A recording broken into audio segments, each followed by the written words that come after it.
What is going on, everybody? Welcome back to the Blitz Angle. Tonight, I am joined by Dan and Brady. I'm officially back to normal. I might have forgotten to upload the Week 7 prediction video, which is crazy of me. Dan was grilling me about that today. But we are back for our reactions live here on Blitz Sports Media, which was a very interesting Week 7. And I think the best way to sum up the 2025 NFL season, and you guys probably will agree with me, it's very unpredictable right now. I have no clue, genuinely no clue right now what is going to happen on a weekly basis, and I just feel completely lost. I literally sit here, I do research, I watch film, I still don't know anything. I know that Patrick Mahomes is pretty good at football. Drake May has a very easy schedule and is good at football. The Patriots, Brady, I think they might win 13 games. Another thing, the Eagles are going to win 13 games. They're probably going to look bad at times throughout the year. Besides that, like I genuinely can't get my finger on this season so far. I'll start with you, Brady. What is your biggest takeaway from this week? Yeah, so I mean, my biggest takeaway is that the Chiefs, who are already starting to look even better and ascend, got Rasheed Rice back, and they just look like a really, really competent football team. They absolutely beat down Dan's Raiders today. That was one of Dude, the that more that's lopsided messed up. games. Don't put a guy down when he's down Th- like No, Thanks no, for the it's just reminder. Thank you. it's just objectively what happened though. I think I saw it was like 30 Kansas City points versus like 29 Vegas yards at some point, which was insane. And Yep. I felt like my fantasy lineups depended on this, but I felt like Andy Reid was going to try and get Rasheed Rice involved early, and he did with a little jet pass on the yeah. goal line, getting him in the end zone. And I know Kansas City was going crazy with that one, but I mean, the Chiefs, I don't know how they're not your favorite in the AFC. And if you're a Chief hater, you're probably sitting there saying, oh, well, the Colts have the better record. The Colts could get the 1 seed. If you're sitting here and telling me that you believe come January, come nut crunching time, that you're taking Daniel Jones over Patrick Mahomes, I can't take that seriously. The Bills have kind of put themselves a little bit behind the eight ball if they slip to Kansas City in that game next month. And when it comes to playing in January, I don't really care that much whether the Chiefs are the 1 seed, the 2 seed, or the 3 seed. They're going to be one of those. They're going to win the West, and they should be favored against any AFC team to go to Santa Clara and play in the Super Bowl, in my opinion. Yeah, I'll talk a little bit about the Chiefs before we go to Dan and kind of talk about the Raiders. On the Chiefs side of things, it's been really refreshing to see this offense actually, look good. It feels like consistently for the first time in a while. It's been three straight games. Mahomes has had three plus touchdowns in three straight games. Now he gets Rasheed Rice back, and he played 5 drives this game, and he had over 300 total yards. That's a pretty good day for any quarterback. And I think the interesting part about this team, they've had the lumps this season, whether it's just like one or two plays not going their way, they completely shift a game, and their record is 4-3 right now. Right, they're not even first in their division, but I think this Chiefs team is genuinely a better team than they have had over the last 2 seasons. The offense is finally healthy at receiver. First time that Rice, Brown, and Worthy have ever played together. It seems like the running back room, they finally found a rotation that works. And what's worked too is they've gone more under center. And under center, it's almost like what happened with the Bengals. They went under center.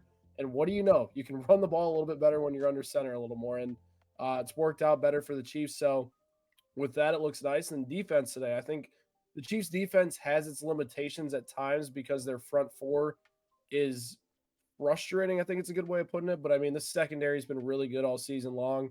And I do think they have the perfect players that Spags can utilize in key situations to make plays. And today, against a depleted Raiders team, they just looked really good. And I think you take a look at like the top teams in the AFC and all the teams ahead of the Chiefs right now, like genuinely, you can't say any of their schedules have been remotely tough or as tough as the road the Chiefs have had so far. So I agree with Brady in this one. I think there is a gap, even though the Colts are off to a hot start this season. You look at the Colts' schedule so far, their one loss this season is to the Rams. Besides that, teams they beat the Bengals, or sorry, they beat the Dolphins. They beat the Broncos, who we'll talk about the Broncos in a little bit, have not been very impressive this season despite 5 wins. They're elite defense, but they beat the Broncos. They beat up the Titans. They beat up the Raiders. They beat up the Cardinals. I'm sorry for those the beating up on your teams, but then the Chargers this week, they're depleted as well. I think the Colts are a very good football team, but I think the Chargers today showed that this team has some limitations on defense at times, and I think there's ways to exploit the Colts. So I think Indianapolis might be the 1 seed come playoff time, but I think we all know that Kansas City is a force to be reckoned with this year once we get to the, nut crunching time, like Brady wants to say. Dan, I mentioned it this offseason. Geno Smith, I wasn't very fond of the contract they gave him. And now we're kind of starting to see things play out for Las Vegas, not in the way Raiders fans hoped. What are your thoughts right now on the current state of the team?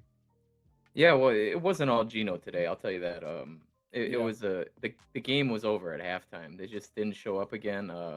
I guess the best player on the team was the punter because he kept pinning AJ Cole kept pinning the Chiefs down, but it didn't matter. I mean, the first drive of the game, the Chiefs drove 92 yards, scored a touchdown. The next drive was a 17 play, 84-yard drive.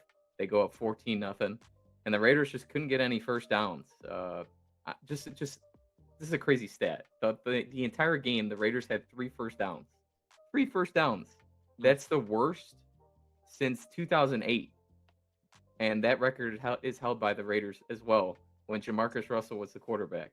So Mm. that's how long it's been since the team has only gotten three first downs in the entire game. I mean, I think that's even hard to I do. saw I saw one Like that was if you crazy too. try It it. was like the Raiders had 30 total plays, and the Chiefs had 30 total first downs. Yeah, it was yeah. The Raiders couldn't get off the field. The Chiefs were 9 of 15 on third downs. The Raiders were 0-7. It was just a beatdown, man. Just like we've been continuing to talk about each week is Chip Kelly is the highest paid coordinator in the NFL, and there's just no rhythm. There's no like nobody looks comfortable right now in this offense, and it's very very concerning. And they have to figure something out after the bye, or we're gonna have some very difficult conversations. Something's got to change. It's just Geno. I'm not. I don't know if you guys caught it, but Kenny Pickett came in and the first snap he fumbled.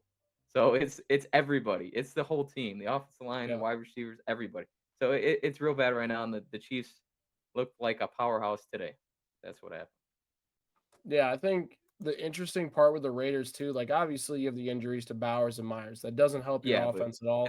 But yeah, the team is very top heavy right now, right? Their roster isn't super deep throughout, and I think they're retooling of the roster to go and compete in a really tough AFC West. Like it was going to be a tall task, and Pete Carroll is more of a I don't know what he's not. He's more of the manager at this point. Like he's a overseer of the operation. He's the guy that gets the guys going. He's in an X's and O's guy. So you are significantly relying on your offense and defensive coordinators yeah. to come up, and they just haven't done. And I could see that Chip Kelly, uh, you know, could be gone at some point this year.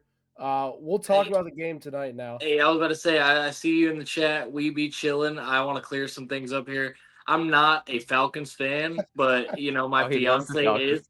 My fiance is a Falcons fan. I was like, you know what? They're playing Sunday Night Football. They got a pretty hype win last week. I'll wear the Julio Jones jersey, like, because it's Julio. It's great.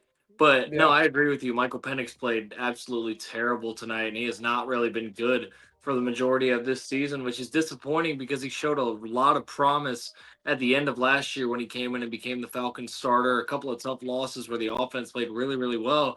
But it feels like if you take away Penix's first read, he's not good at he's not good at anticipating throws. He's not good at scanning the field, and he's not good at responding to pressure. It feels like once pressure gets in there, Penix gets a little bit scared and kind of starts just holding onto the ball a little, and he'll either wait too long to throw it or he'll take the sack. But I mean, it's just really tough when you have an offense with Drake London and he only has like three targets, after three quarters or whatever it was. And Bijan Robinson couldn't really get anything going after the massive game he had last week. And Falcons defense, they did their job. They continued to look great as they have all season. They had the Niners to 13 points through a majority of the game and then finally cracked there at the end to let the Niners get to 20. But if you're the Falcons defense, you got to be a little frustrated with the offense only being able to put up 10 points on the Niners defense. It's been average to below average so far. But I do want to say my preseason assistant coach of the year pick was Robert Sala. And I think if you see the Niners continue to do this and see them finish with 12, 13 wins this year, that he will be right in the thick of that award. Yeah. No, dude. I am actually the only one. I just wanted to make sure I for sure stuck with it. I was the only one in the blitz staff who went with the 49ers, and there was one reason I thought the that I went Falcons with were it. hot, man. Like, It Yeah, was I knew it was going to be ugly. I knew it was going to be gritty, but it all came down to Michael Penix Jr. and how he's looked over the past few weeks. I think that Robert Saleh has done a great job getting the most out of his defense, even when Bosa went out. I knew Bosa was going to be a big loss for this team.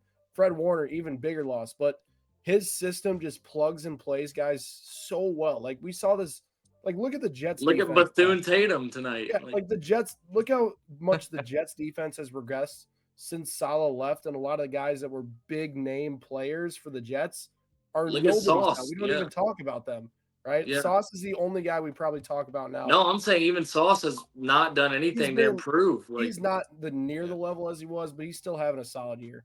But I will say with Michael Penix, he is my biggest concern with the Falcons. The defense, it's an elite defense. Like George Kittle today in his return, 0 catches for 0 yards. This team, Jesse Bates in specific, blankets tight ends. Like they are so good against tight ends.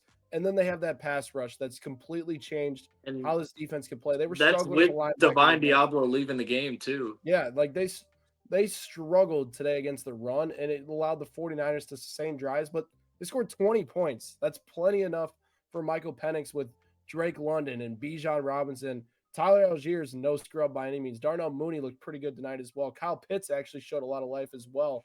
He has plenty of talent on the offensive side of the ball, and Michael Penix, honestly, kind of reminds me of Caleb Williams when he processes a field. There's something about Penix to where the ball and his first read just don't look comfortable at times. You know what the difference sometimes is? guesses himself. At least Caleb can buy time for himself and roll around and True. run. Caleb's a Michael little bit Penix more is a efficient. Yeah, he's statue. mobile. It is, Yeah. but if you're a guy like we talked about, Michael Penix is more of a pocket passer type.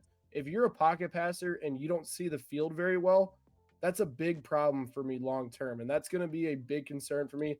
Penix is young in terms of NFL, not necessarily age in terms of. I was going to say he's still what 24, about to be 25. Yeah, Like, but he still is evolving in the NFL and trying to learn more. So I'm not going to completely sell ship right now, but I think the Falcons are going to go as far as they will this season, whether or not Michael Penix continues to develop this season. And I think the Bucs will wind up taking this division, but I still think the Falcons have a more talented team. It's just a matter of fact if that quarterback position can elevate itself to go out and win in the clutch time. Dan, what were your thoughts on tonight? Yeah, man, I agree with you. They're going to go as far as Penix. I'm trying to remember, was Penix one of those guys that, like, coming out, like, he didn't throw in certain areas of the field? Like, well, he it was the middle he actually didn't like throwing? I think he was all right in the middle of the field. Definitely his calling card was the deep ball. Yeah. Yeah, okay, I mean, yeah, the but deep I ball thought still looks there was good a at times. yeah, he still got a good arm, but I thought the tendency was he didn't like throwing over the middle because I thought he only liked throwing like out routes. I could be wrong, but I think that's what's coming up. I Like, think you the could be top of my right. I head. think him and Jaden Daniels were the two that was their like question marks coming in, was throwing over the middle of Yeah. the field. Yeah, so I think he's still young, he's still learning. He only played how many games last year, so he's gonna continue. He's got to continue to grow. Like we me and Ryan talked about during like our week 7 picks was there's a lot of familiarity with this coaching staff. Raheem Morris was with Shanahan for a lot of years. I know they're in Washington together. Robert Saleh in New York, his defensive coordinator was Albrecht, who's the defensive coordinator at Atlanta. So these guys, there's a lot of familiarity. They know each other. They know the scheme, the secrets. So that's why I think it was just a battle of wills, and it was a close game. I know the scoreboard's kind of misleading because the 49ers got a late touchdown at the end, but it's just it could have went either way tonight. So they're both really good teams, and shout out to the 49ers. Kyle Shanahan continues to lose bodies, and he finds ways to win. Man, it's really impressive. He's got a backup quarterback. He's playing with backups that like there was a play. I don't know who the corner was. I forget. Tarico said his name, and I was like, who is this guy?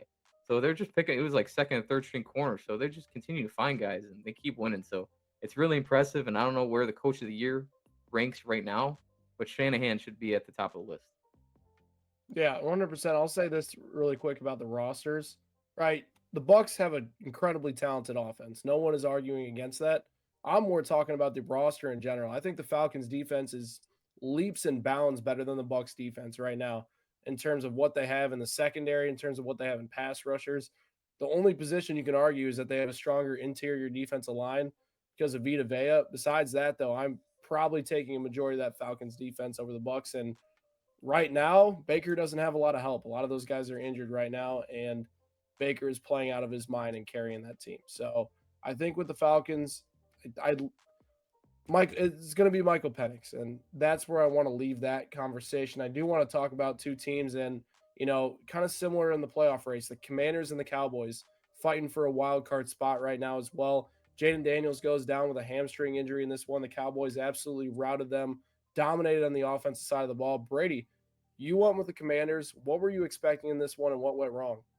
Yeah, I just really thought that even without, well, I didn't know Debo Samuel wasn't going to play when I made my pick, but even without Terry, I thought this Cowboys defense has made everybody except Justin Fields that they've faced look really, really good in terms of quarterbacks. And I thought that it would be no different today, even though it was in Jerry World. And props to the Cowboys defense. They played their best game of the season today. Jaden Daniels got knocked out in the third quarter as well. And from there on, like, Washington couldn't create any offense. And I just want to really point to Dak Prescott. Like, I don't think the Cowboys aren't going to be the level of team or have the level of wins to get Dak truly in the MVP conversation. But make no mistake about it, Dak Prescott is playing on an MVP level. 4 straight games with 3 or more touchdown passes. And it feels like all of these games that the Cowboys have played, it's honestly been Dak Prescott and the offense keeping them in things while the defense struggles and keeps trying to figure things out. And that's without CeeDee Lamb for a number of weeks, who came back today and had a big time 70 something yard touchdown. George Pickens has been great. Javonte Williams has honestly been a pretty good pickup in the backfield for them. But Dak Prescott is going to keep this team in the hunt for the playoffs throughout the year, when overall as a roster, especially if you're getting rid of Micah Parsons, they should not be anywhere near that. But if you're the Commanders, you have a real need for concern here. Like, there's real concern. You dropped a game that you should have won last week to the Bears on Monday Night Football, and then you lose here to the Cowboys, and you're sitting 3-4, I believe, right now. Yep. And Yep. then you got to play Kansas City next week. Probably looking at 3-5. You're definitely looking at 3-5. Jaden Daniels can't go, but I think that this Commanders team, I had them 9-8, and as the 8 spot in the NFC, missing the playoffs preseason, I think it could get worse than that. I think this could end up being a 6 or 7 win team this year. The Washington Commanders, like, I just really, Jaden Daniels is really good, but they've had so many health issues. Terry McLaurin is already, you know, on not his best days are not probably ahead of him, and now he's dealing with these lingering injuries this season. Whenever he is able to come back, Debo Samuel's not exactly crushing father time right now either. The defense isn't talented, and they're extremely full of washed players. And I don't know. I just don't think that this Commanders team has what it takes to come close to the heights that they reached last year when they got really hot there towards the end of the season and made the NFC title game. I'm not necessarily sure I'm ready to say it's a sophomore slump by Jaden Daniels, because when he's been on the field, he's still been solid. He's still been pretty good. But I mean, this second year for Daniels, the Commanders as a whole are taking a big step back, and I don't see them being an NFC playoff team. Yeah, listen, I'll say this, and I think this is kind of a storyline to start the season. It has been a year of a lot of teams that were, like the Commanders last year, or, kind of on the bubble, had harder schedules to start the season. And they aren't necessarily off to hot starts this year. And then you have teams like the 49ers, the Patriots, the Jaguars, teams like that who had easier schedules to open the season and starting the year incredibly strong. And, there's some teams that, we talked about the Patriots a little bit earlier. Their schedule is going to maintain. It's going to be really easy for them. The 49ers, their schedule is going to be pretty easy. Like, there are teams that were not in the playoff picture last year that have really easy fourth place, third place schedules that are going to be in much better positions. And this was a big reason why me and you were down on the Commanders this season, was because of that reason. We thought the defense and a player specifically, Marshawn Lattimore, who has been getting cooked for a year and a half now since returning from injury, that this team just wasn't talented enough to carry. And now you're dealing with an entire wide receiver room of injuries, right? The offensive line is just meh. Jaden Daniels is injured every other week, it seems like right now. And then, like, the defense I already mentioned in general. And you have that tough upcoming schedule. They're winning 7 games max. I'm just going to say that right now. Jaden Daniels, I don't know how long he can miss with a hamstring injury. It's going to probably definitely hamper his mobility. And I think that, the next stretch of Chiefs, Seahawks, Lions, you're facing 3 really good defenses during that stretch. And Right. those are 3 offenses that are top 5 in EPA right now in terms of their production. So just gonna say good luck to Washington. It's not looking pretty. That puts them at 3-7 if they drop 3 of those. If they win one, that would at least keep them in the You hunt. know, my biggest knock on Jaden Daniels wasn't even really anything to do. My biggest concern, I won't even say knock because it's not entirely his fault. My biggest concern with Jaden Daniels coming into the league was always, is he going to be able to withstand with his physical frame? Like, is he going to be able to avoid injury? And I'm not calling Jaden Daniels an injury prone player. I mean, he had a Hey, his small mom's thing. gonna be pissed at you. She's going off on social media about that He already. he had a small thing last year that missed what 2 games, I believe, and then he's already had 2 separate injuries this year. And it's not like he's doing things to put himself in harm's way, but he's a what 6'1", 6'2", 195-pound guy back there. Like I might be underselling him a little bit, but he's not like you see the wiry frame. He's not built like Mahomes is a thicker guy, no homo. Josh Allen is He's obviously a huge guy. Justin Herbert, Drake May, like they're all bigger built guys right now. And yeah, I know. for Jake Daniels, I just wonder if he's going to continue to get injured down the line. But I don't want to predict that or You forecast it. could It's not just a real tell me to think concern. that Jaden Daniels is 6'3" and He's six 210. four. That is It says 6'4", BS. 210. Where do Yeah, you that got? is I BS. think they might be pumping those up a little. Yeah, I that think is it's just his BS. frame. It's his body type. That's all it is. That guy's Maybe. skin and bones, dude. I'm 6'2", 195, and I do not look like that. Yeah, it's That just guy, that all guy. genetics. Listen, Jaden Daniels might watch And this by the way, someday. Dan, we can say me and Ryan saw Jaden Daniels in person about 30 feet away last year at Radio Row. So this is not like we have actually seen him in front of Was was our he the own same eyes. height as Ryan or what? Or was he shorter? Well, we didn't get him quite close I'm enough to telling fully you, Oh, Dan. know. okay. I could sneak on an NFL field. There's some guys that I could match up against. The lineman, no Yeah, fucking chance. You could be a tall yeah. No slot. chance. You could. Mhm. No, I could, yeah, no. hey, Hey, I could be real. a Cooper DeJean type body type. I could fit Yeah. in like that. No, All hey, right, my concern with yeah, Washington, real quick, is that's 2 weeks in a row that their run game hasn't looked good, and I think that's a cause for concern because that's what Cliff wants to do, and that's I know his calling card's passing, but that's how the passing game opens up is the run game, and you can't. Last week against the Bears, who are awful against the run, they only rushed for 136 yards as a team, and then this week, oh sorry, 124 as a team. This week, 136. I mean, you saw what the Panthers did against this team, this Cowboys team. I mean, they as a team ran for 216, Dowdle 183 yards, 6.1 average. Like that's really concerning. I think yeah. like what happened to the run game? So like that this was the thing with Cliff in Arizona. They started figuring them out. You never know. They might have figured out this run game real quick. So it's something to look out Yeah. for because if they can't run the ball, they're not going to win. Absolutely. So I want to shift the gears here too. We don't have to talk too long about it because it wasn't a great matchup. But you mentioned Drake May, and we've got to have my weekly segment where I talk about how Ah, good this guy The played. weekly Drake May segment. The weekly Drake May glaze. By the way, did you see that the actual NFL account posted his highlights and tagged Drake May lover? Did they actually? They said at Drake May lover, this is for you. But so entering this game, I think that this might blow you guys' mind a little bit. Ryan, you might have seen me cook this up on Twitter. In terms of EPA per play, Drake May going into this week was number one in the NFL on throws of 10 or more air yards, on third and fourth down, against man coverage, and against the blitz. Like Drake May has been unreal, and I know he hasn't had the most gauntlet of a schedule, but I would say, Ryan, I think you would agree with me here. Like, we expected the Patriots to take a step forward, and we expected Drake May to have a better year than he did with Gerard Mayo and the chaos last year with Mike Vrabel. But I think that at least for me, even with lofty expectations for Drake May, he has exceeded them massively. He's fourth in MVP odds right now. He is fourth in the odds for MVP. It's Mahomes, Allen, Baker, and May, and then Stafford right behind Drake May when I checked right before the Sunday night game kicked off. And I really do think right now, I know it's early, it's week 7. I think the MVP race right now is between those 4 guys, Mahomes, Mayfield, May, and Matthew Stafford after his performance this morning. I think those 4 guys are playing on another level right now. They're all playing really efficient, mistake-free football for the most part. And Drake May today was 21 for 23 passing with 280 plus total yards. He made plays with his legs. He had a great deep ball down the field to Kayshon Boutte. He was emerged as a legitimate NFL wide receiver and has been a really good wide receiver too for the Patriots team. I think Diggs added another 7 or 8 catches today for the Pats, and the run game actually got going. I know the Titans defense is not that good, but that's been the worst area for the Patriots team is the run game. And Ramondre Stevenson actually did a good job toting the rock today. So for the Patriots, you're heading in the right direction. You get to go back home after 3 straight road games next week, and you take on the Cleveland Browns, who did dominate the Dolphins today, and what I think might be Mike McDaniel's final game as the Miami Dolphins head coach. Ooh.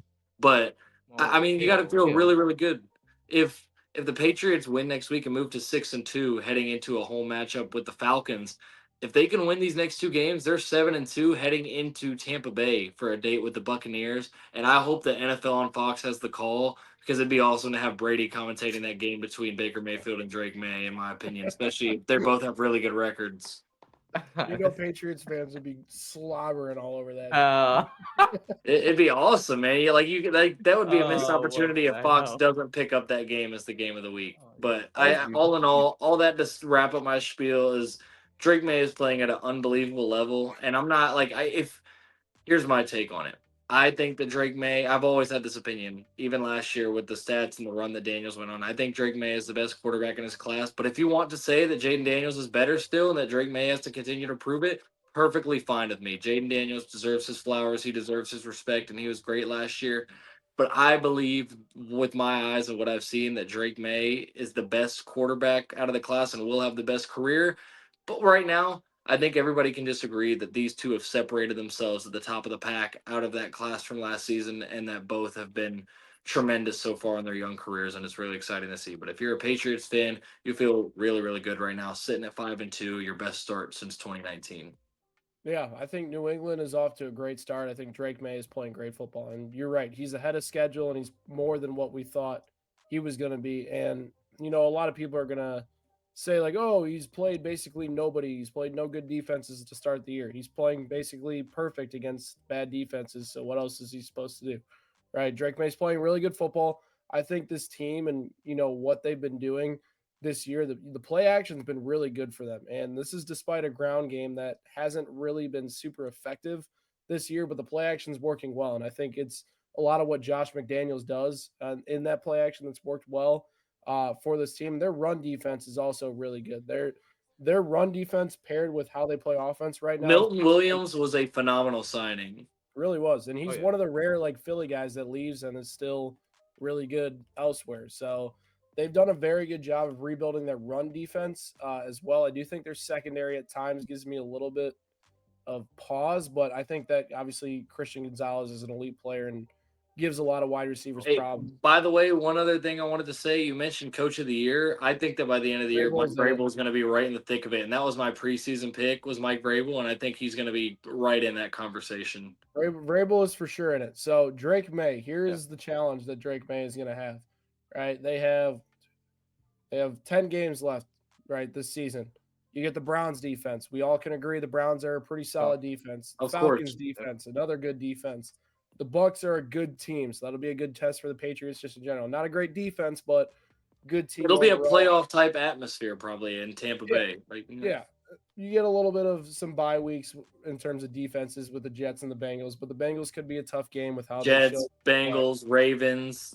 Well, the thing is, though, is you get Giants who the pass rush, maybe they give them a little problem. I think the Giants are a sneaky defense. We'll talk about it probably next, but they ran out of gas this week and they dominated for 3 quarters. The They did. Bills defense, Crazy. I think that's gonna be for the division. I think these teams are I gonna be do too. I do neck, too. neck and neck for record right around December 14th. Then you go Baltimore. I'm assuming Baltimore will be much better than they are right now on both sides of the ball. At least offense, they will be. I definitely agree they'll be better And you close the offensively. season with Jets and Dolphins. So if Drake May is able to continue with this type of play, and I don't expect him to be this perfect. I mean, he's playing basically lights out football right now, and that's probably not even going to be his best way of playing down the stretch when he's going to have to make a little bit more aggressive type plays to go win a game on third down or something like that. But I I think just told that you he's the best third down quarterback in the league. I'm saying like that's not the right word for I it. get what you're saying. I'm just It giving you a not hard yeah. time. I'm not saying he's going to finish like 22 of 24 and everything's going to be Right. okay. No, yeah, you're 100% I'm spot saying on. he's going to have to go make me a play and create something himself type of thing. But We I got think this, bots in the chat. I know we do. I think this 10-game stretch right here, though, is really going to define what Drake May and this Patriots team is going to be in the next 5 years in the AFC. And it's going to depend on what they can do to capitalize on his rookie contract because we all All I know can when you get a say, quarterback, it's a little different. Ryan, we talked about this last week. If we get a playoff matchup between Kansas City and New England, Blitz is going to have to be on site.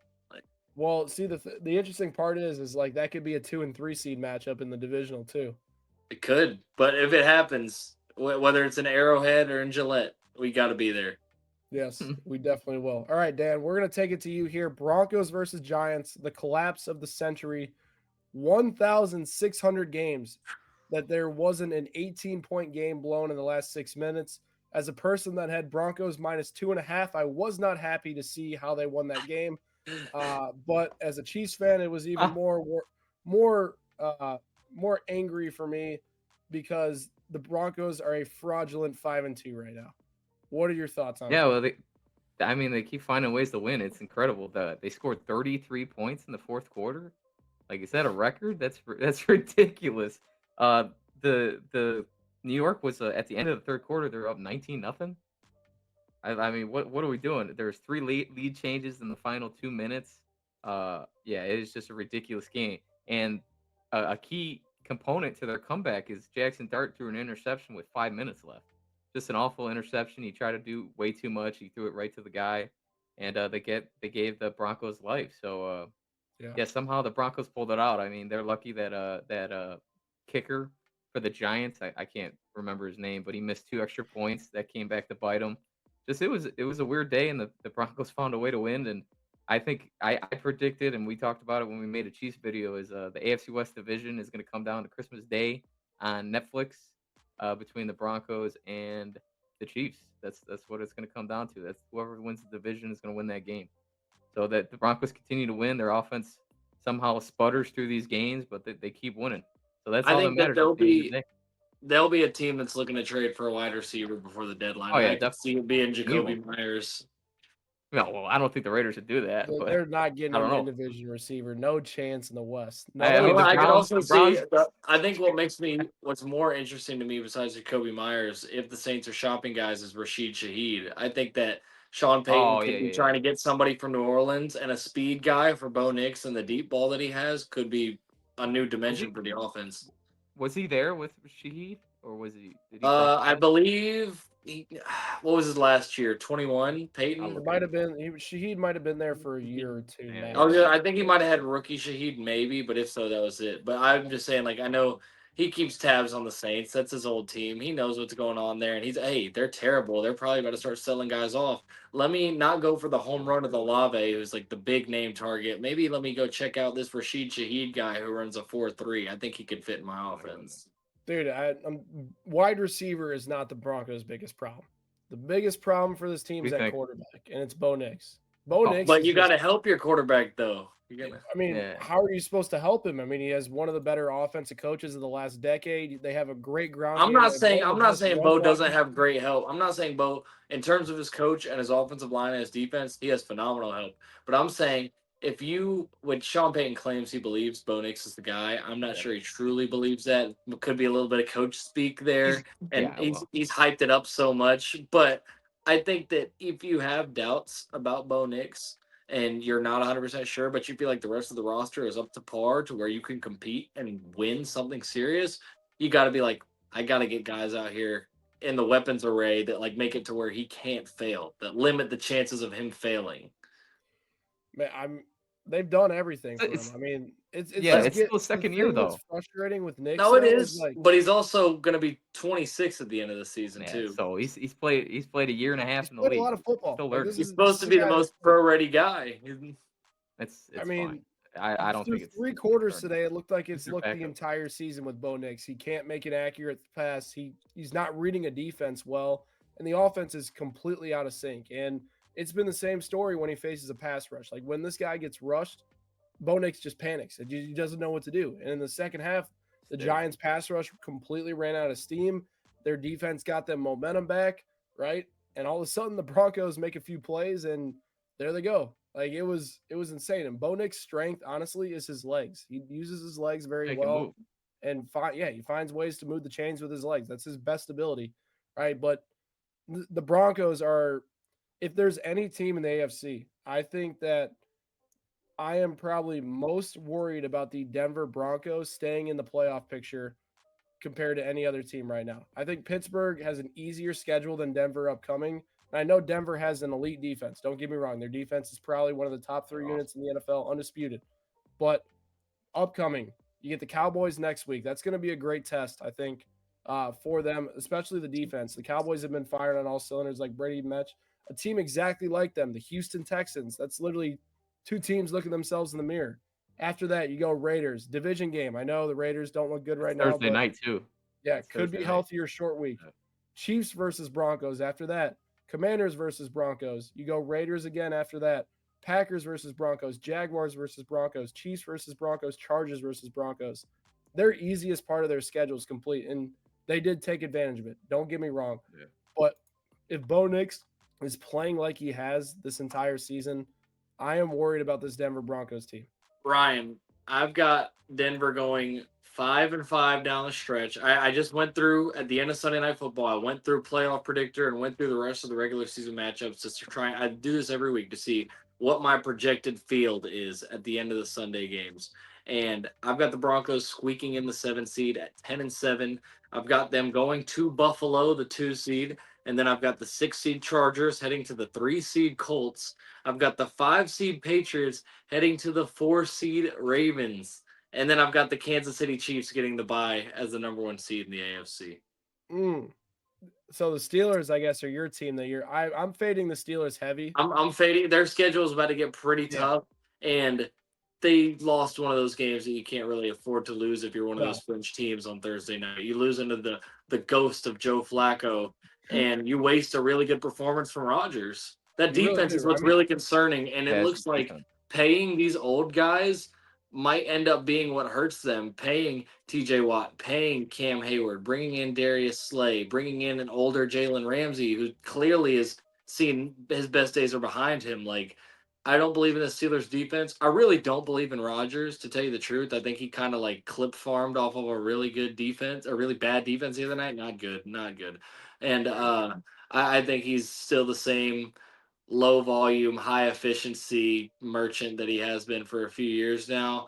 But I'm just worried about them as a whole. And I am feeling pretty good about the fact I mentioned this last week to Dan, but I'm feeling pretty good about the fact that the Ravens are going to climb back into the race. Just looking at their yeah, schedule, if Lamar gets healthy, if you get Kyle Hamilton and the rest of these guys healthy, I know Yeah. you won't have Matabike the rest of the year. I think that the Ravens can still manage a 11-6, 10-7 season and win the AFC North.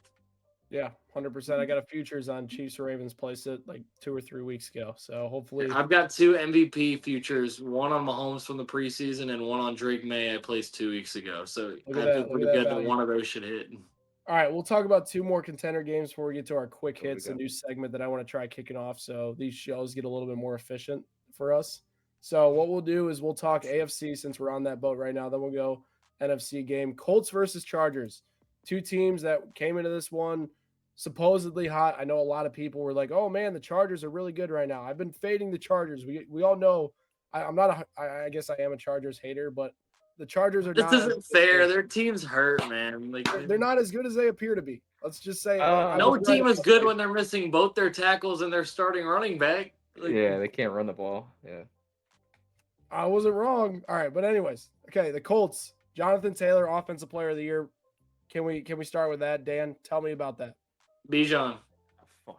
I gotta find my notes, but I mean we talked about it. I mean he's been incredible, and it's unfortunate that the MVP is turned into a quarterback award only because he should be seriously considered. I know at one point he was like on pace, like a couple weeks ago, he was on pace to break like Adrian Peterson's record in 2009, and Adrian Peterson won the MVP that year. He's the most Oh, touchdowns for a Colt. Most touchdowns for a Colt through 7 games. Yeah, dude, he's incredible. I mean, he's putting up like 2 TDs a game. He's making it look easy. No one can stop him. He's doing this to everybody. He's been incredible. So shout out to the Colts and like that. Like I said, that's a dangerous team in the playoffs. I know Brady, I know you're saying the Chiefs, we got to worry about them. Obviously, you got a quarterback advantage if you're from the outside, but if you can control the football, you can run the ball in the playoffs. That's how you win. That's how you win those games. It's like pitching in MLB. You got to be able to run the ball. You got to have a good offensive line. That's how you win games in the playoffs. And I believe in the Colts, man. They are legit. They were my number one team this week in the NFL. They continue to prove it. They're putting points up on everybody. Their defense is concerning because they need help in the back end, so they might trade for a corner here at the deadline. But I really like this team. I feel the same way about them that I felt with the Vikings last year. And that is that I Mm, don't believe in this quarterback come January. And there's as good as they've played, and as good as Daniel Jones himself has Well, played individually, I just can't get on board with them winning more than one playoff game yet. If Daniel Jones starts playing these better teams and he goes and lights up Kansas City in the regular season, or they beat the Chiefs or beat some of these other strong teams, I might have to reconsider. But right now, I feel like this Colts team is the 2025 version of last year's Vikings. okay, but see, it's a little different though because the Vikings kind of got screwed. Their division was so good, and they ended up losing. Was it a Week 17 or Week 18 game against the Lions on the road? And they were yeah, like 15, 14 and 2, and they ended up having to play a road game. And if you remember, that game was moved to here in Arizona because of the wildfire. So they kind of got screwed over. And then they just lose. So they ended up losing 2 games at the end of the year. They don't win a playoff game after having such great success. I think this team's a little different. I don't know what Minnesota's metrics were running the football, but this team can run the football, and Daniel Jones is mobile. So I just trust him, man. Shane Steichen can, he can call a game. Coming into this week, the Colts were number one EPA in rushing, number two in Yep. passing. They're awesome right now, man. So watch out. you know, They're really good. I'm not even trying to Yeah. be a Colts hater. I'm not where you are yet, but it's a long season. I'll say this. I think this Colts team reminds me of the Titans team that was a one seed a few years back. Like they run the ball really well. They play good Oh, enough okay. defense where they're pretty good. Their quarterback isn't one of the top tier guys, but I think they're a really strong team and they're Like well Tannehill. coached. Like I can see that too. I can see that like too. I could see that more. It's just the defense, dude. Like you look at Yeah. these games, like 28 points allowed to Denver, Rams 27 points, the Cardinals 27 points, 24 to the Chargers. Like Lou Anarumo, I Brady knows my Lou Anarumo like vibes, but like the guy can coach a pretty good defense, and he was scapegoated out of Cincinnati a little bit. I just don't think they have the talent. Like Lateo is a really good pass rusher. Zaire Franklin, good linebacker. DeForest Buckner is not in his prime, but solid player. Grover Stewart, another solid player interior, but like not a super talented defense at all by any means. I think that this offense is going to have to continue their play. I mean, they get the Titans next week. That's a bye week. They get the Steelers after that. They should beat the Steelers. And then they get the Falcons. And that's the game that I'm circling because that's going to be a tough defensive matchup. And I want to see how they fare.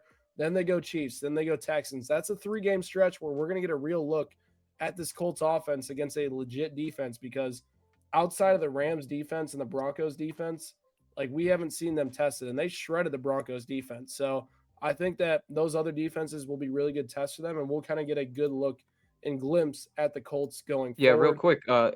It's the Colts' best start since 2009, and that year they ended up going to the Super Bowl. So let's see where Ooh, this takes them, frisky. Frisky. man. All right. I'm gonna say Let's go to the NFC here. Eagles versus Vikings. This one felt like it was interesting because Jalen Hurts, you look at the box score, 158.3 passer rating, hit on a few deep throws, like really good day overall, I think he had. But this offense still didn't look much better. They hit 3 deep shots that were all touchdowns. Outside of those 3 plays, and I know that's obviously nitpicking their best plays overall, but this offense still sputters. It's their run game. They can't seem to get a run game going this year. Brady, what are your thoughts on Philly right now? I think that Kevin Patullo is still figuring out his identity as a play caller and trying to figure out how to get all of the pieces in place with all the talent on that team, not only at the skill positions, but also in the offensive line and figuring out where everybody kind of fits into the puzzle. And it kind of reminds me a little bit of last year different side of the ball, but it reminds me of last year with the Ravens defense with Zach Orr as the first year coordinator for them. They really struggled. Everybody was like, what the hell are they doing? They've got all this talent. They're such a great defense on paper. They can't figure anything out. And then they had their bye week 9. And after that, the Ravens became one of the 5 best defenses in the NFL. And I think that you could see something similar with the Eagles. You saw Jalen Hurts coming into the locker room after the game saying, we're not losing again. Like, we're not losing no more. And I think they could still drop another game or two the rest of the regular One season. But more, I yeah. went through my projections. I've still got the Eagles as the number 1 seed in the NFC when it comes to playoff time. They're not my playoff. They're not my Super Bowl pick out of the NFC, but I think they are going to get that 1 seed. And I've been saying this for a few weeks now. AJ Brown's the best player on that offense. AJ Brown is who you need to get the football to. He showed it today. And you see like why these moments of frustration happen for AJ Brown because you see what happens when he gets the football. Saquon's great. The offensive line is great. Devontae Smith is a great wide receiver too. AJ Brown is the engine of that offense. And if you look at the stats from last year, I think with AJ Brown, they were like 13-1 with 34 points per game. And without him, I think they went 2-2 with like 22 points a game. AJ Brown, get him the football more. It worked out really, really well today. I trust them to figure out the run game down the stretch. But the one thing I'll say for Saquon is look at the last 5 years in the NFL. It is really, really tough to be that best running back in the league back-to-back years because you got 2020, Jonathan Taylor. Next year, he comes back and gets hurt. Or Derrick Henry, 2021. Next year, he comes back and gets hurt after the big load. Josh Jacobs, 2022, best running back in the league, comes back, gets hurt the next year. Christian McCaffrey comes back and gets hurt last year. And I'm not saying that Saquon's going to get hurt, but Saquon took a lot of punishment and a lot of carries and touches over 20 games last year. Deep Yeah. playoff run that you especially see it with these guys like McCaffrey from 23 to 24 that have deep playoff runs as well. They don't necessarily get to get their body right over just one off season and they kind of have to labor through the next year. I think you could be seeing that happen with Saquon a little bit, but I think unfortunately he's screwing Anna's fantasy team right now. But I think the Eagles are going to be fine. I think that defense is going to be fine. It's too talented of a team to not be, Yeah, and they've got that championship DNA we talk about all the time. But the Chiefs, they've been there, they've done that. They're not freaking out at a couple of these losses the last few weeks. Still going to get the number 1 seed in my opinion. Yeah, their defense is still the thing that makes me feel confident in the Eagles winning a lot of games this year. This defense continues to show up every single week, and well, the offense is what it is right now, and it's They very might get inconsistent. Brandon Graham back. yeah. What's up with that? I am not sure Brandon Graham's going to be that type of an impact for them. I'm You sorry. know, Their he was de- actually really good last year. Like, he, I mean, he's been on the couch, dude. Like I I don't know if just, he's been conditioning. I don't know if he's been yeah, planning Yeah. this. So. I don't buy that Brandon Graham's going to be the big difference maker for this Eagles defense. They're still really good right now, and I kind of want to flip on the side of Minnesota. And listen, they're in a weird spot. It feels like right now. Dan talked about it last year. They're bad. They're a really good football team, man, and they can't run the ball right now with Jordan Mason. Their offensive line, who we all thought was going to be a great unit entering the year, stinks. They have injuries on that side. Carson Wentz has been a roller coaster. JJ McCarthy, when he's played so far this year, has not looked very sharp. I'm a little bit worried about the Vikings long term in the North. I mean, I'm more than a little worried. Packers, they loaded up. They got Micah Parsons. We know that Matt LaFleur is a great coach. The Lions have probably one of the most talented rosters in the NFL. The Bears, they got a good coach in Ben Johnson, and sure, they might not be, world beaters by any means right now, but they're a better football team. The Vikings, they got Kevin O'Connell and a bunch of guys that are underperforming right now. So I'm a bit worried about this Vikings team, and I do think their defense, while people think, oh man, the Vikings have a really solid defense, they have some holes, and the holes were exposed today by the Eagles in the biggest situations. So Minnesota is on the verge of being out on the outside looking in for playoff contention. I mean, They should honestly be 2-4. They should have lost that yeah, Bears game week 1. yep. Yeah, You get absolutely. Chargers next week. You get Lions the week after that. You get Ravens. Then you get Bears again, Packers, Seahawks, Commanders, Cowboys, Giants, Lions, Packers. They're cooked, man. Like the Vikings could be in the top 12 next year. Carson Wentz is a guy that I Yeah, legitimately hate watching play football in this state of his career. I watch him and I'm just like, this guy is garbage, man. Like this dude is not good, and he's actively costing them games. So yeah, they need JJ hopefully, McCarthy, man. They need him I was gonna healthy. say, They need hopefully him playing. JJ can get healthy and show improvement off what we saw the first 2 weeks.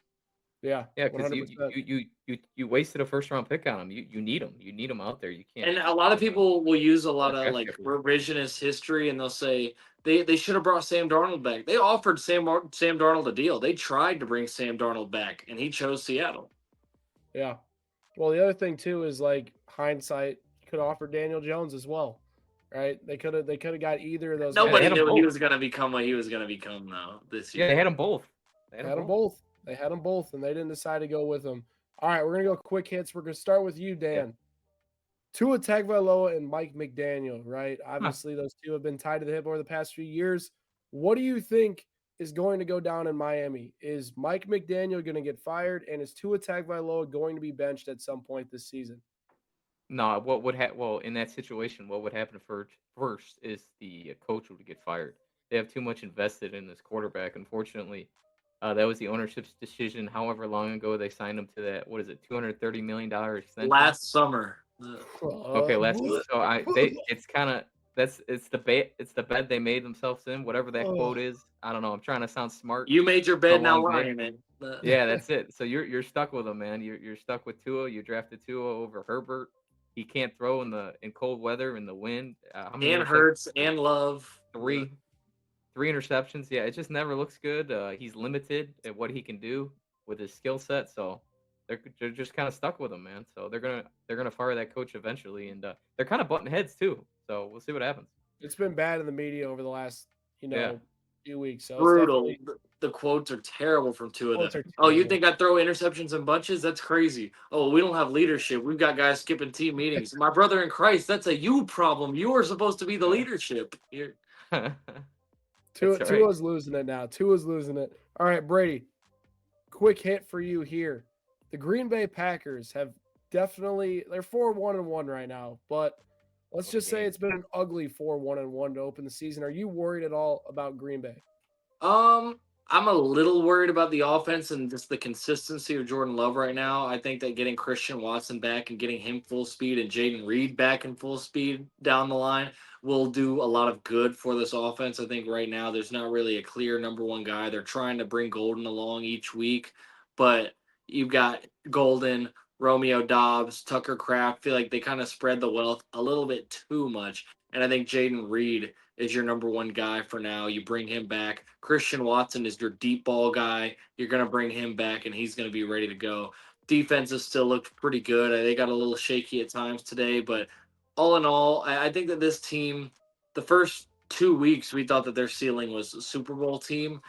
I still think that they're going to end up winning the NFC North. My projection has them as the 3 seed, winning the North and losing in the divisional round. But I don't know. I mean, this team could go anywhere from being a wild card exit to making the Super Bowl. I don't necessarily know if they can finish the job and win if they're facing a team like Kansas City, and I'm not even sure they're going to make it, but I think that's their ceiling. But they're one of those weird teams, and they haven't pieced it together on offense yet. Yeah, 100%. All right, I'm going to go one here real quick for myself. The Yeah. Jacksonville Jaguars are an inflated 4-3 team, and they have legit problems and their passing game. Whether that is, and I'll just say this, it is mostly due to Trevor Lawrence. Trevor Lawrence has not played great this year. I think that's safe to say. And his receiving core hasn't done him any favors. Brian Thomas Jr.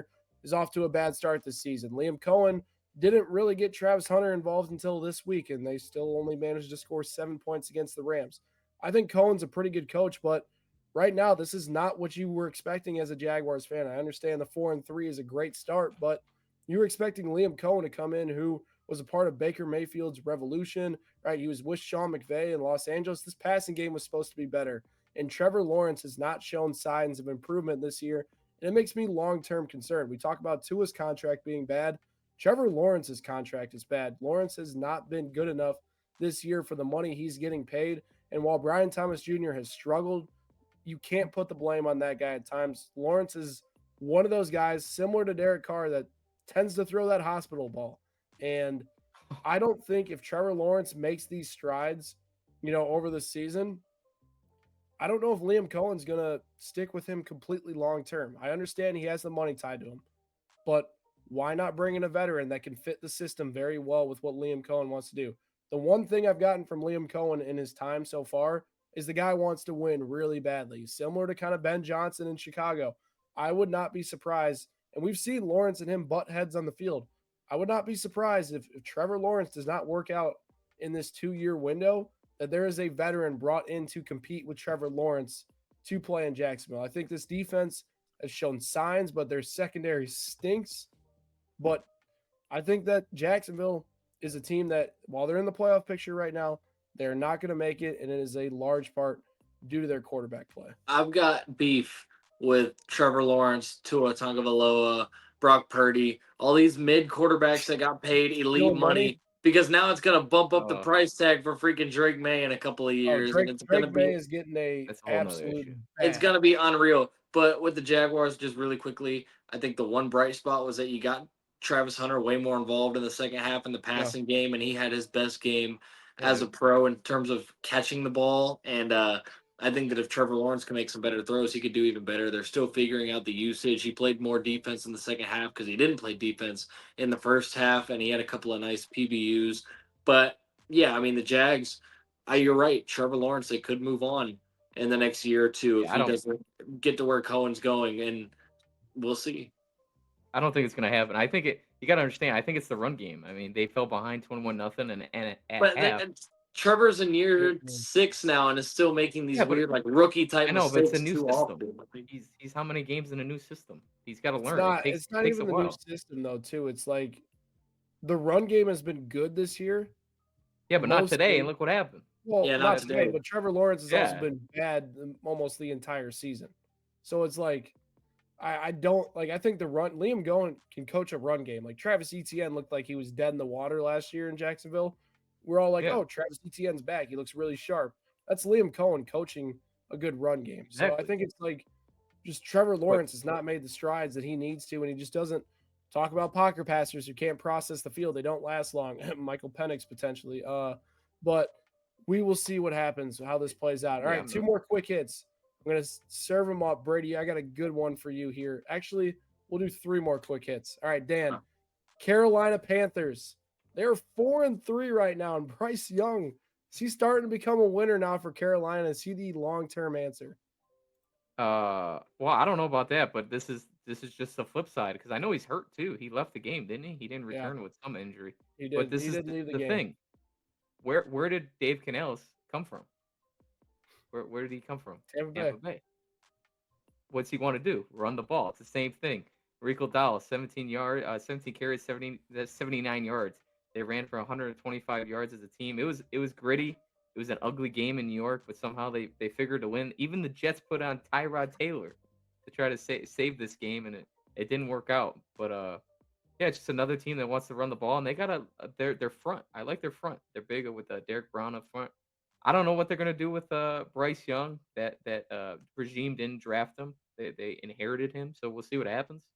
But hopefully he's healthy. But somehow the Panthers team they had a little easy schedule, so they're winning these games, and good for them. It's hard to win in this league, so shout out to him. Defense is a little bit better too than people give them credit for. Like their defense has definitely kept them into games where Young hasn't necessarily lit things up yet. Brady, you know what I'm going to ask you. The quick hit of the week. Justin Fields was benched at halftime. Is this the last we will see of Justin Fields as a starter in the NFL? No, unfortunately, he'll get back in there at least by the end of the season for the Jets, and then who knows? There will probably be, even if the Jets decide to part ways, if the Jets decide to part ways at some point, it'll be like some other random trash team is like, hey, we're the team that can fix him. We'll be the 4th team that thinks we can fix him, and he's still gonna suck. Like he's just. This has been one of my like. I don't even feel like I can victory lap it anymore because I've been victory lapping it for 3 years at this point on these Justin Fields fans who I like truly despise. That like I had people telling me that Justin Fields was better than Drake May, that he's better than Caleb Williams, that he's this, that, and the third. Like he's not good. There's the reason that 2 teams have moved on from him, soon to be 3. Whenever the Jets decide that this guy sucks and Aaron Glenn's like, damn, we just went 1-16. I gotta get somebody else up in here. I'm gonna lose this job next year. So yeah, no, it's awesome. Justin Fields, I was right. You're not good. You're probably a really good person, really good athlete. You're not a good NFL quarterback, and I've been saying it for 3 years now, and I'm glad that more people are seeing it now. 100%. All right, let's get into our last one. Justin Fields' old team, and I'll open this up to everybody here. This team can run the football. The last 2 weeks, coming off the bye week, Ben Johnson has finally made DeAndre Swift look like an NFL Joe running back. Tooney. Joe Joe freaking Thuney, Tooney. he can block. He can block. Kyle Monungai actually had 81 yards in the ground today as well. Yeah, Caleb Williams doesn't have to be great if they can run the ball like that. And I know And they he started. was far, far from great No, today. he is. That's what I kind of want to talk about. Caleb Williams not showing the strides in terms of processing the field that we'd like to see. Dan, I'll ask you first. What would you like to see going forward from Caleb to actually show a little bit of improvement? just stay, be you, man. Just continue to play and be healthy. As long as you're out there, you're going to continue to grow. I think what I see from him is he's talented. It's kind of funny because like every time we're talking, like all these teams that all these quarterbacks that come from college, they kind of have the same issue of what you said, like reading the field and progressions. We talked about it with Penix, what Tua, Trevor Lawrence just now. So it goes to show you that there's something wrong with the development of quarterbacks from the college level to the pros. It's a huge jump. So it's going to take time. You just got to give these guys time. They're young. Let them grow. They're not going to be perfect. I think the internet ruined everything and I don't know what else, like highlight There's tapes, no whatever. patience. No Yeah, patience. exactly. Like we expect these guys to throw 4 touchdowns and no picks every game. I don't know I when had that a started. guy. It's awful. This Awful. isn't even quarterbacks, but I had a guy. Well, two things. I had a guy tag me last week talking about some old Travis Hunter tweet of mine. He had bookmarked. He's like, "You still sure about that? This guy sucks." And then No, saw yeah, someone right. today. Someone today tweeted, The "We will rookie. look back on this Travis Hunter trade as one of the worst to ever go down." I was like, he hasn't even Yeah, played half a season. Like the internet, you're right. It's the highlight it's culture, Dan, and it's yeah, the it's instant bad. access to every But stat, and it's people that are out here that are dishonest and they like to fantasy spew football, data and they like to be like, "Oh, look at this guy. He's got the worst time to throw in the league. He's da da da da da da da." And stats are very useful, but there are a lot of people that are very dishonest with them when it comes to young players because they want to vindicate their own draft takes. but wasn't it a bad weather game as well? Like what? I don't Well, it know. I'm wasn't not that sure. bad. It No, it was wasn't not that that Oh, bad. bad. Spencer Rattler, like for up until like late in the third, was thoroughly I know outplaying Olave. Okay. Caleb Yeah, Williams. I'm Yeah. not worried about it. I like Caleb Williams. He's gonna be just fine. As long as he continues to grow. He's got too much talent. That arm pops off tape. Just watching him, he's quick. I just thought he was trying too hard. Like I kept seeing him running across Well, the that's the field. thing Just though, throw the is ball like away. Throw the ball away. Caleb, this is what Caleb does. It's and I'm sure Ben Johnson, like what I've learned from Ben Johnson this year, specifically watching him as a head coach, he's an angry guy. Like this guy is fierce He's, on the sidelines and everywhere, and like you can just tell he's pissed off. I guarantee yeah. you, like in film rooms or whatever it is, he watches Caleb Williams tape and is just genuinely pissed off because Williams, his first instinct right away is to be a little hesitant on his first Scramble read, like the put his head down, scramble. He makes a guy miss. It looks really good. Run to a sideline and throw an absolute missile out of bounds. That's like a Caleb Williams play every The time. cameraman. Yeah. I Yeah, like I just want to see him like throw to the first read in 2 seconds and like start doing that more yeah. often. So Ryan, I was talking about this just 2 nights ago to one of my buddies. Back when the 2024 draft was happening and I was going through all my scouting and all my film watching, I watched Caleb first before I watched any of the other quarterbacks because I hadn't watched any of these guys tape. I didn't watch a lot of USC football. I didn't watch a lot of North Carolina football. Didn't even watch a ton of LSU. So I was like, this guy's like the consensus number one. He's hailed as like this like generational guy. Like, let me go check him out. And I thought there was a lot of good stuff on there, but my takeaway was that too much of Caleb Williams' production came from out of structure. And it wasn't like a Mahomes out of structure where he's like buying time and playmaking a guy down the field. It was busted coverages after running around for 6 seconds. It was great games against San Jose State and UCLA and bad defenses like that. And I was like, oh, God, I don't know if this is going to translate. He played Notre Dame late in his college career and threw 3 interceptions in one half trying to do that, which was actually a really good college defense. And I got a little bit concerned, and I think that that's the number one thing for him is getting more within the offense. And you saw it last year. You can't blame him as much last year with the situation they had with Shane Waldron at OC and everything. But now you got Ben Johnson.